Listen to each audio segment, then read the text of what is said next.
Ты хочешь нечто распаковать? Что не скажи, это топ! Ілон Маск, гляди, якби, хто тебе навчив, якби, життю. Дякуючи тому, що тут написано, зможете сесть на космічний корабель і з'їхати на Марс, а наша планета, якби, вже взорветься. А не колдырка или что?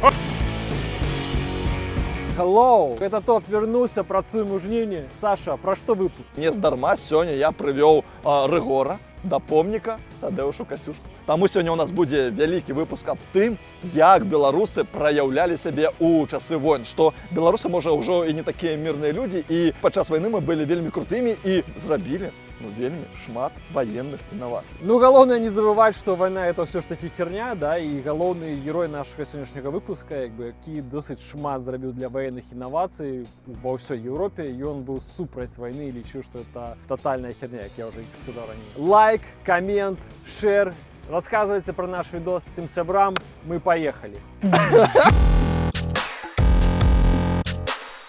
Я вельмі згодны з тобой, што вайна херня, але зараз нельга абысці ўвагу тое, што вось побач з Беларусю ёсць вайна, Беларусь удзельнічае, не удзельнічае. Што думаеш на гэты конт? Саудзельнічае ў нейкай ступені. Ну, зразумела, што не прымаю удзел у прямых военных дзеяннях, таму і на тым дзякуй Богу. Гэта вайна, самая найбуйнейшая ў Еўропе з часу другой сусветнай вайны. І справа ў тым, што у ёй ужо так шмат тэхналогій, а ў нас сёння выпуск пра чалавека, які зрабіў вельмі шмат для таго, каб тэхналогіі вайны змяніліся. Ты ўжо быў у нас сацыолагам, палітолагам, культурным аналітыкам, а зараз я тебе запытаю, як гісторык яшчэ, я папрошу праявіць крыху павагі. Топ-3 інновацыі, якія мы побачылі зараз падчас вайны па Украіне. Першае, это, конечно, дроны. Часто эту войну называют войной дронов. Дроны з'являются в некой ступени с протягом, перасэнсаваннем ідэй артиллерии, что з'является зачепкой до нашей сегодняшней темы. Але до яе вернемся поздней. Карацей, пачыналася все з Байрактара, это был великий хайп, это был турецкі беспілотнік, які выкарыстоўваўся украінскай арміі, там былі прыгожыя здымкі, як ён падбівае розныя танкі і так далей. Пасля гэты хайп сышоў, тому што ён аказаўся не такі ўж эфектыўны, і ён быў вельмі дарагім. І адна з напрамкаў эвалюцыі дронаў у гэтай вайне быў звязана з тым, каб зрабіць дроны, беспілотнікі як мага таннейшымі. Да, там з'явіліся гэтыя шахеды іранскія, пасля з'явіліся іншыя. Прадукцыя дронаў стала вельмі масавай. Да, тебе атрымліваецца, што ты можаш нарабіць там дронаў, беспілотнікаў за 500 баксаў, прывязаць там гранату, і яна можа тебе падбіць танк. Паколькі цяпер стало вельмі моцна развівацца, і в прынцыпе раней было гэта сродкі барацьбы з дронамі, да, таму Беларусь часто залетае з дрона адпаведна. Таму што яны губляюць сувязь, іх не кудысьці перанакіроўваюцца. Таму цяпер вельмі шмат робіцца ўхіл на тое, каб дроны лёталі з оптавалакном. Такая нітка, і такім чынам сувязь не губляецца. Калі казаць ужо пра другую рэч, которая моцна змянілася ў часе гэтай вайны, я думаю, это колькасць інфармацыі. Ніколі на вайне у тебе не было столькі інфармацыі. Да? Мы казалі ўжо пра дроны, то, што яны пастаянна летаюць, увесь час все монітораць. Штучны інтэлект это все аналізуе. Штучны інтэлект таксама аналізуе сацыяльныя сеткі, аналізуе, прывязвае іх да нейкіх канкрэтных лакацый. І все гэта стварае прастору, калі на полі боя вельмі мала людзей могуць падысці, таму што іх адразу подбиваюсь. Таксама, я думаю, што важна, таксама змянілася тактыка кіравання малымі групамі, да, непасрэдна на полі бою. Ты распавядаеш пра сучаснае, а я захаваю гэты праект такім, каб ён быў гістарычным. І таму я сёння сустрэўся з гісторыкам Віктарам Якубавым, які мне распавёў пра тое, як увогуле ваявалі ў тыя часы. Ён проста распавядаў пра тое, што раней, гэта быў нейкі жах, войны з удзелам Беларусі і бітвы з удзелам Беларусі, але самае цікавае, нас было часцяком мала, але беларусы ўсім давалі люлей. Разумееце, калі там раз в пакаленні у нас вайна нейкая чарговая, то мірны быць не выходзіць. Распавядзі, калі ласка, бітва пад Оршай – гэта самая выбітная перамога беларусаў, ці не? Не самая выбітная перамога гэта беларусаў. Самая выбітная па колькасці ўсё ж такі рэальна доказ это хутчэй ўсё ж такі бітва пад Кірхольмам. Хаця пад Оршай таксама, то есть тут мы можам сказаць, што зноў ж такі лічбы завышаныя, да? То есть ёсць такі Алесь Казакоў, ён у нас беларускі гісторык зараз в Стокгольме, і ён раскапаў дакументы, якія многие говорят про то, что розница приблизно x2, да, то есть русских приблизно у 2 разы больше. Русские вогли не ведут московские тады, ну то сейчас еще не русские там мы были, а они были московцами заўсёды. Так вот, значит, они не ведут просто статистику, за правильную статистику их дома сажают на кол. То есть они кажут, ну там их было вот столько, сколько нас, а может и больше, там, короче, вот они сейчас так себя поводят. Солнце в очі світить, там все такое, там некие цудозброї проти них використовують і так далі. Факт у тим, що справді наших було приблизно у 2-3 рази менше. Наші каля 18, подається, тисяч, їх каля з 30-40. Знову ж таки, удалося той маневр справді у тим, що хутчэй за все просто москалей завабили в пастку. Хутчэй за все там было три пукалки артиллерия, но она как бы на той час артиллерия не сильно эффективная. Это и знову ж таки она так само просто была, ну, может быть, не чеканным психологічно. Вот хутчэй за все там ось была історія про те, що збоку стояли ще і мушкетери, і ось вони якраз фланговим такой мішок зробили і з усіх боків просто психологічно задавили тих москалей, починається паніка, і тоді вже просто далі вже добивали їх. Тобто це якби так звичайно виглядають з битви, як ведеш. Так чик, потім бух, і виключається світ. Астрошка, справді, був генієм. Він був військовий геній, там 60 битв виграних, тобто він був генієм на свій час, це абсолютно видовочно. Тобто як генієм був Хаткевич, як геніями там були Павел Янса, Пега, який визволив ВКЛ у 1660-х годах. Да? Тобто вони виграли стільки битв, у них було мало війська, але вони здолели визволити там у 60-67-х годах всю територію фактично Білорусі своїми силами. Тобто, ну, це вельми геніальні військові діячі. Їх менше. Вони здолені мотивувати жовнерів, щоб ти не розбігалися, ну, бо чоловік йде в бой, їм страшно. Була вельми якісна школа мінно-офіцерська. Не користалися нам вдома з більшого того, що ми ведаємо польської мови, але це були патріоти, які там казали, що поляки нам брати, но наші це наші, і хто нас там буде на нас натискати, то ми їх будемо викидувати. Тож Януш Радзивіл казав, що ми будемо їх викидувати просто з окон, коли до нас прийдуть нам в хату, щось там своє нав'язувати. Стань ось так, пригожа. Як об'єм ты меня стоял на руце, да? Так.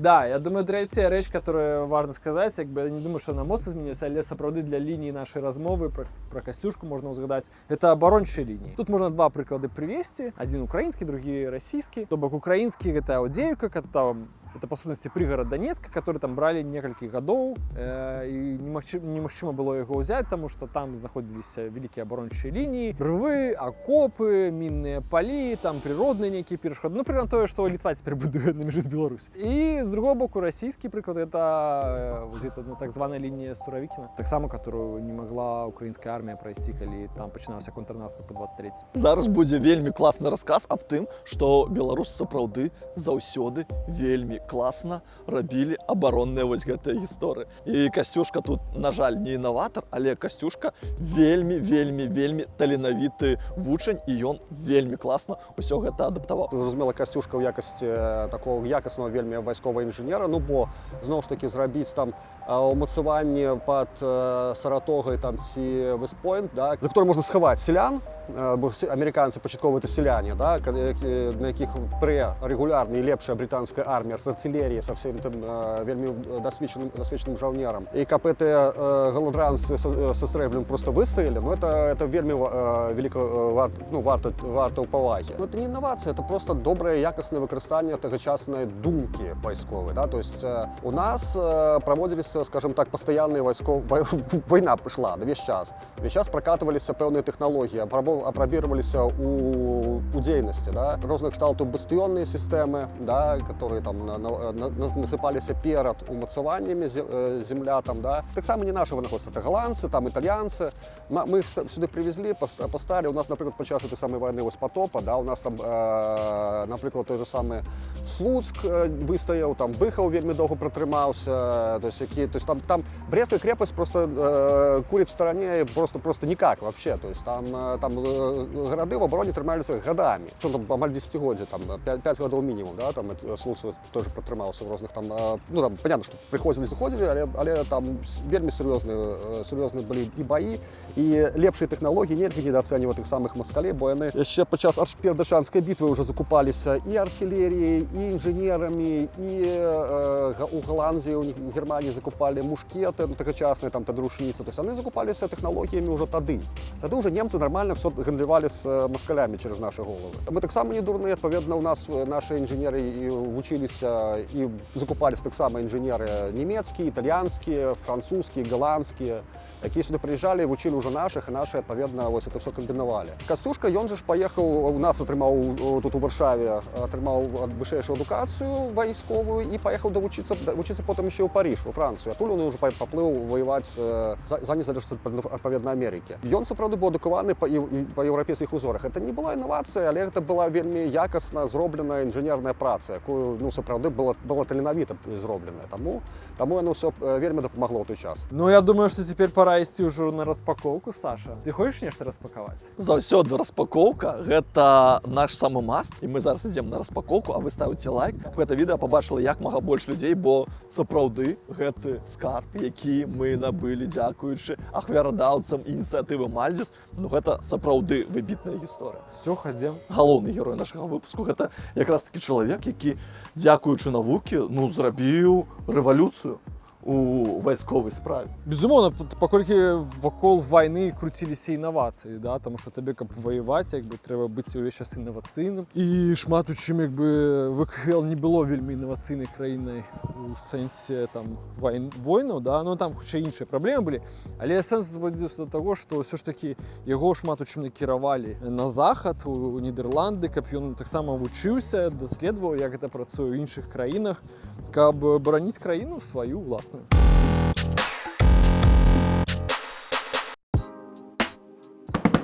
Что?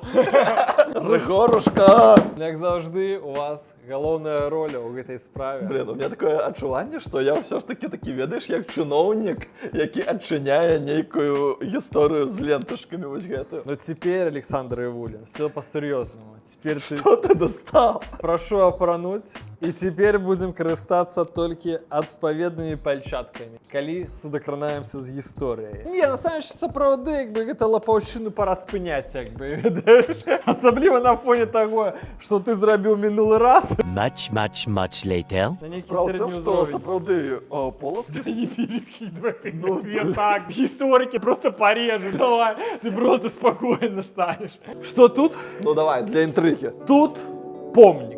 У нашей передачи мне подается, что есть такое почуццё, что мы часам крыху нацягваем белорусскую историю, там, что не скажи, это топ, да? Ну, на самом деле, что топ? Тут книга, которая вышла у середине 17 стагоддзя, якая читалася по всей Европе, которая имела там велізарное значение для европейской культуры. Паколькі все ж таки основное жыццё было ў Европе, да, то адпаведна гэта сусветнага значення, як бы. Книга, якая перавыпускалася, которую читали и так далее. Ну што, блин, эколагі недзе нас за это самае. Паўтарыць?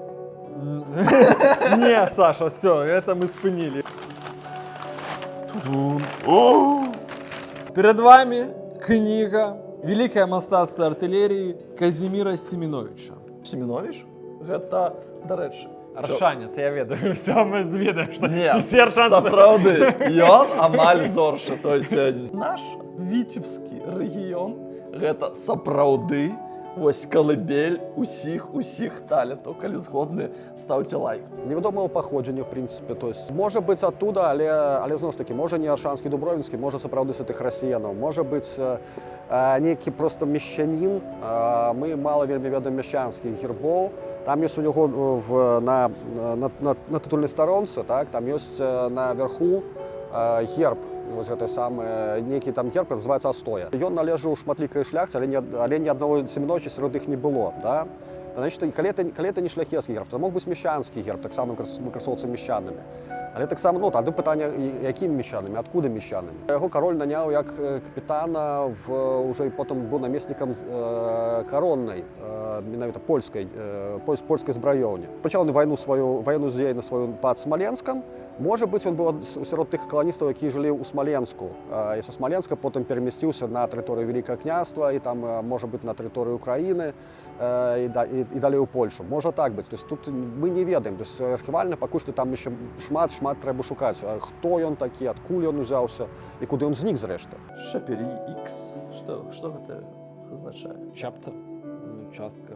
Кніга сапраўды вельмі прыгожая, як бы тут мільярд малюнкаў, калі кагосьці цікавіць менавіта малюнкі. Але, па-першае, што как бы она была фундаментальнай працай для свайго часу, і па-другое, што она была інавацыйная. Усе такія думалі, як нам змяніць вайну, як зрабіць нас больш эфектнымі, а наш беларускі хлопец, то ли з-пад Дубровна, то ли з-пад Воршы, мы дакладна не ведаем, узяў такой, паехаў у Амстердам і ўсё так каталагізаваў. Сапраўды это выбітнае прозвішча, то есть у нас няма свайго Каперніка, да, то есть, але як бы ну Семенович в плане інжынеріі, да, это такі сапраўды сусветная велічыня. То есть это чалавек, які паўплываў на балістику, на там вайсковую справу. Як мешаць там порах, да, рабіць там чорны порах напісана, як лічыцца ад апёкаў, калі ты что-то не так смешал. Есть раздел про ядра, про кулі. І там написано, ось, як выглядаюць там железныя, драўляныя, фугасныя ядры. І таксама там ёсць гранаты. І гранаты, якія выбухаюць на час. Напрыклад, ну, з таймерам, карацей, вось, на той час. Вот, уяві себе,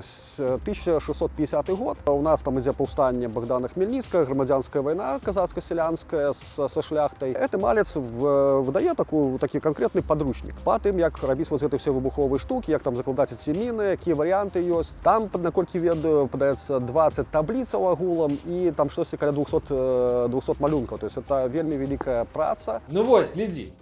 Вось гэта і ёсць крутая самая крылатая ракета, якая змяніла ўспрыняццё, як што ракета можа быць больш стабільнай. Ну і адпаведна вось гэта трохступенчатыя, сэнс якіх зводзіць да таго, што яны частка за часткай адвальваюцца ў працэсе і таму узлетае лепш. Зноў ж такі, ну выдал эту кніжку, окей, там где-то там 2 стагоддзі вучыліся па этому Еўропе, ну і халяры забылі. Оказывается, што не забылі, вельмі важнае яго значэнне ў тым, што тут трохі, конечно, друкаваты быў дзядзька, але такі Циолковскі быў. І вось гэта Циолковскі, он таксама спасылаўся на працу Семеновича. Казаў, што вот есть ідэя ракет шматступенчатых, і вот можна тады, вот, наверное, туды чалавека прысадзіць. Правда, прысабачыць там чалавека, думаў, по-всякому, ну, вельмі так негуманна, ну, як свойственно для расійскай інтэлігенцыі. Але, в прынцыпе, вось гэты прынцып сам па сабе, вот гэты шматступенчатыя ракеты, потым ужо на практыцы савецкая ўжо навука давяла да справы, і наш там мабыць, нейкі смаленскі суродзіч Юра Гагарін палецеў